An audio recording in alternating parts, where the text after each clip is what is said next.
link between reliability and validity.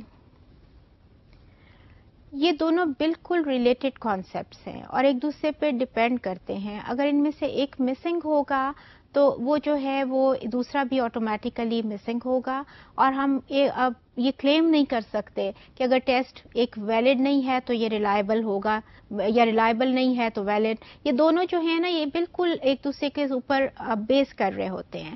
اور آپ یہ دیکھیں یہ جو فگر بھی دی ہوئی ہے بڑی کلرفل سی لگتی ہے دیکھنے میں, لیکن آپ دیکھیں کہ ایک جو بالکل ایسا لگتا ہے کہ اسٹریٹ ایک وہ چیز کے اوپر ایک وہیکل ہے جو جا رہی ہے اور اس کو ایک اینڈ یہ کنیکٹڈ ہے, اپ اینڈ ڈاؤن ہے, but this is connected, and اگر ایک جگہ سے اسٹارٹ ہوئی ہے تو اینڈ پہ اس نے جہاں پہنچنا ہے. یہ سارا سسٹم آپ کو کنیکٹڈ آپ کو نظر آ رہا ہوگا, بلکہ جو اس کے ساتھ جو ٹریز اور گرینری نظر آ رہی ہے وہ بھی پارٹ آف دا سسٹم ہی لگتا ہے. تو یہ سارا آپ ایک یونٹ کے طور پہ اس کو دیکھیں اور ایک یونٹ کے طور پہ سمجھیں. ریلائبلٹی اگر نہیں ہوئے گی تو ویلیڈیٹی بھی مشکل ہوئے گی, اور اگر ٹیسٹ ویلڈ ہی نہیں ہے تو ریلائبل کیسے ہوگا؟ ریلائبل تو وہ نہیں ہو سکتا نا. یہ 3 فگرز ہیں, ان کو آپ بڑے غور سے دیکھیں. سرکلز ہیں اور بالکل اندر جو ہے وہ ٹارگٹ ہے. جیسے ہم کوئی بھی نشانہ لگاتے ہیں, آپ ایروز کے ساتھ لگاتے ہیں یا کوئی بچے گن ون سے بھی بعض دفعہ لگاتے ہیں, تو وہ ٹارگٹ انہوں نے سینٹر میں ہٹ کرنا ہوتا ہے. اور یہ جو ایروز نظر آ رہے ہیں یہ رسپانسز ہیں. آپ جو پہلا والا بالکل ہے فرسٹ ون, اس میں آپ جس دیکھیں کہ وہ ریلائبل ہے. کیوں ریلائبل ہے؟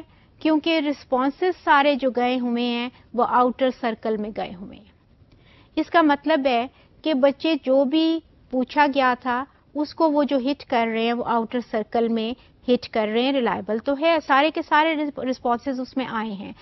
کنسسٹینسی ہم کہہ سکتے ہیں کہ رسپانسز کی وہاں ہے, ایک رسپانس بھی وہیں گیا, دوسرا بھی گیا, تیسرا بھی گیا. So reliability is related to consistency. تو کنسسٹینسی تو ہے لیکن آپ دیکھیں وہ ویلڈ نہیں ہے. کیوں ویلڈ نہیں ہے؟ کیونکہ آپ کا جو ٹارگٹ تھا وہ کہیں اندر رہ گیا ہے. وہ جہاں ہٹ ہونا چاہیے تھا وہ تو بہت دور اندر سرکل میں, انر سرکل میں پڑا ہے, اور سارے رسپانسز جو ہیں وہ آؤٹر سرکل میں آئے ہوئے ہیں. So it can be reliable but it's not valid. So آپ کے جو کہ یہ ویلڈ نہیں ہے تو پھر آپ ریلائبل بھی نہیں کہہ سکتے ہیں. اب اس کی ایگزامپل آپ یوں سمجھیں کہ آپ کو اسپوکن ایبلٹی دیکھنی تھی, ٹھیک ہے, اسپوکن ایبلٹی آپ کا ٹارگٹ ہے, وہاں تو ایک بھی آپ کا کوشچن نہیں گیا, رسپانس نہیں گیا. اب یہ باہر جو ہیں ٹھیک ہے, ہو سکتا ہے یہ گرامر کی ہو سکتا ہے یہ رائٹنگ کی ہو, it might be related to comprehension, تو بچوں نے وہ تو ٹھیک کیا, اچھا ہے, چلو. But what about the spoken ability? اس کے اوپر تو ایک بھی رسپانس نہیں گیا, بچے ہی نہیں کر پائے یا آپ نے نہیں پوچھا, بہرحال اٹس ناٹ ویلڈ. دوسرا والا آپ دیکھیے جو ہے, جو سینٹر والی فگر ہے کہ all of the responses are on the target, سارے کے سارے رسپانسز اکٹھے ہیں, رسپانسز کی کنسسٹینسی بھی ہے, اور وہ سب کے سب کہاں ہٹ کر رہے ہیں؟ ٹارگٹ کو. So this figure shows that this is reliable as well as valid, because آپ کے سارے کنسسٹنٹ آئے ہیں, اور کہاں آئے ہیں؟ ٹارگٹ پہ آئے ہیں. جو بھی آپ کو پوچھنا تھا, if this was spoken, all are showing consistency about the spoken skill. اگر آپ رائٹنگ کا پوچھ رہے ہیں تو there is a consistency. Whatever the target was, you are having consistent responses on the target. So it is valid as well as reliable. اب یہ تیسرا والا کو دیکھیں, نہ تو یہ ریلائبل ہے. Why not reliable? کیونکہ 3 رسپانسز ہیں اور تینوں کی ڈائریکشنز کچھ اور ہی ہے, کہیں کچھ نے کچھ کہہ دیا, کسی نے کچھ کہہ دیا, کسی نے کچھ کہہ دیا.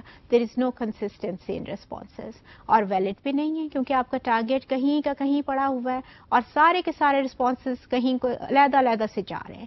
سو اٹس نیدر ریلائبل نار ویلڈ. تو آپ تینوں فگرز کو جب آپ دیکھیں گے تو آپ کو بالکل سمجھ آ جائے گا, اسپیشلی جس کو وہ کہہ رہے ہیں کہ انریلائبل ہے اور ویلڈ بھی نہیں ہے, اس کو کمپیئر کیجئے اس فگر کے ساتھ جس کو وہ کہہ رہے ہیں کہ ویلڈ بھی ہے اور ریلائبل بھی ہے. So there is always a link between reliability and validity.